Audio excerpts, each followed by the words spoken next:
Rowena, may nagpapabigay.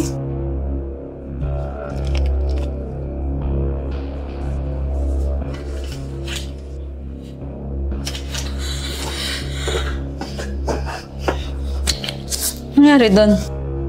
Hindi na ba siya mag-exam? Guys, nabalitaan niyo na ba yung nangyari kay Rowena? Hindi. Bakit? Anong nangyari din sa utol ko? Na-hit and run siya tapos dead on arrival. What? Basta mang nagbibiro ng ganyan. For Giselle.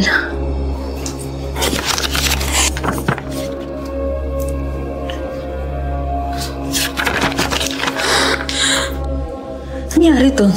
Close sila ni Rowena. Malamang pupunta siya doon. Oh, ba't para kayong pinagsakloban ng langit at lupa dyan? Wala na si Giselle Roma. Nahulog siya mula sa 10th floor ng condo niya.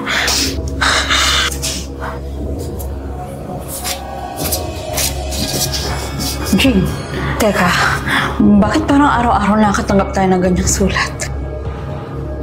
Hindi kaya may kinalaman yung sulat niya sa isang pagkamatay ng mga kaibigan natin? dahil lang sa isang sulat, kaya nagkakamatay yung mga kaibigan natin? Sige, tingnan natin. Babasahin ko. Kung may mangyaring masama sa akin, nang dahil nga dito. Okay?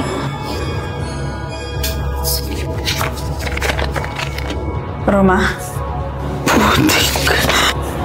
Roma? Nagiging weird sila kapag nababasa nila yung sulat.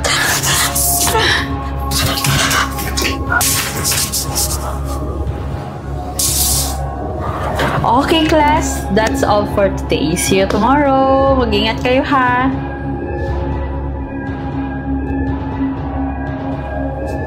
Jane, kahit na anong mangyari, Lily, hindi ko papasahin. What if magsabi na tayo kay teacher? Alam kong malungkot kayo dahil sa sunod-sunod na pagkamatay ng mga kaibigan nyo. Pero hindi natin pwedeng isisi ang lahat dahil lang sa sulat na ito. Pero just to make sure lang, babasahin ko mismo sa harapan ninyo.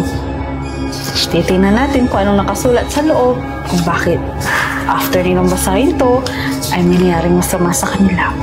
Okay? Basahin ko.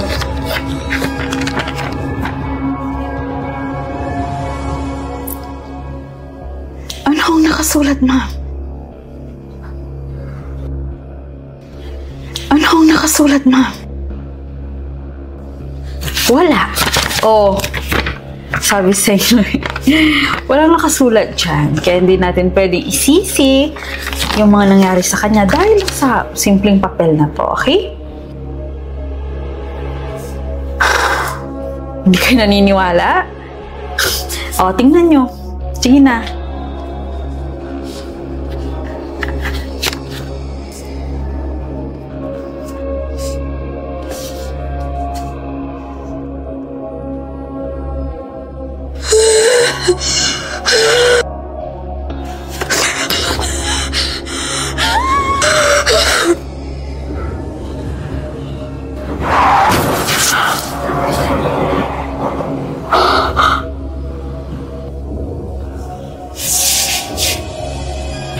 Deserve nung lahat yan. Lahat kayo mga nambubuli sa anak ko. Di lang kayo ang magdurusa kundi buong section na ito. Nagpakamatay yung anak ko dahil sa pambubuli ninyong lahat. Kaya uunti-untiin ko kayo. At sa lahat din ng mga bully sa buong mundo, naway magtagtang aral to sa inyo.